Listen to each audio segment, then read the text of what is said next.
7h, 9h, Europe 1 Et matin. donc en plus camionneur, Dimitri Vernet pour le zapping politique Europe 1, c'est à vous Dimitri. Bonjour à tous. Pour la 1657e fois, à peu près, en 2 semaines, Bonjour Monsieur le Président. Bonjour. Salut. Emmanuel Macron a encore pris la parole à l'approche des législatives dans un podcast cette fois-ci. Ce sera la faute de personne le soir du deuxième tour. Ce sera la responsabilité des Français. Au-delà de vos colères, elle s'est exprimée, je l'ai entendue. Je vous redonne la parole. Qu'est-ce que vous voulez ? Regardez les projets. Un président qui, une nouvelle fois, dit avoir compris les Français et qui, une nouvelle fois, a attaqué le Front Populaire et le Rassemblement National sur leurs projets. Le pays explose ou c'est la guerre civile ? Et c'est ça mon grand désaccord avec les deux extrêmes et ceux qui les suivent. On a donc un président qui a dissous l'Assemblée nationale malgré, selon lui, un risque de guerre civile. C'est de la poudre de perlimpinpin. Je suis lucide. Le président de la République ne devrait pas dire cela. Oui, vous l'entendez, sur M6, Jordan Bardella lui a répondu. Et ce sont eux qui font peur. Tous les jours dans notre pays, des millions de Français se sentent en insécurité. Nous vivons dans un pays où il y a un refus d'obtempérer toutes les 20 minutes, une agression gratuite toutes les 44 secondes et 3 cambriolages par jour. Petit problème de chiffres, Jordan. 3 cambriolages par jour, ça me paraît pas énorme.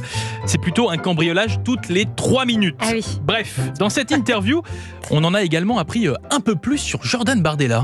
Quel est votre livre de chevet?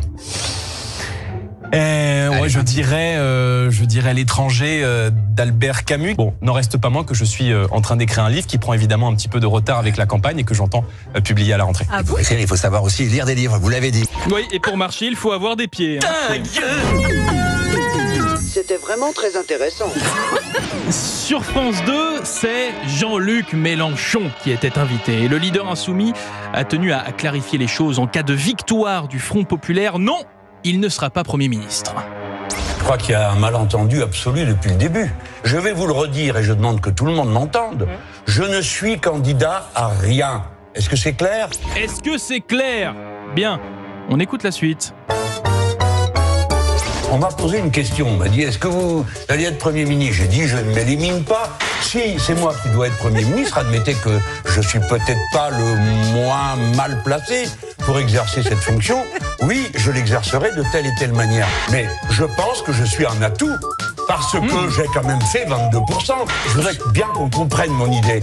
Vous pensez pas que l'expérience, ça peut être, je ne dis pas que c'est la seule cause, ça peut être un atout. Ça peut. Est-ce que c'est clair ? En tout cas, une chose est sûre, c'est que le Front Populaire est une alliance contre nature. Vous en doutez encore ? Écoutez Jean-Luc parler de ses partenaires. C'est odieux.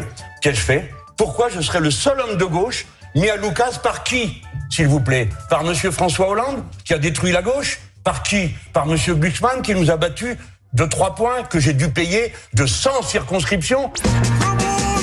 Let's twist again. Allez, à demain. À demain, merci beaucoup Dimitri Vernet pour votre zapping politique Europe 1. C'est à retrouver sur votre appli Europe 1, europe1.fr.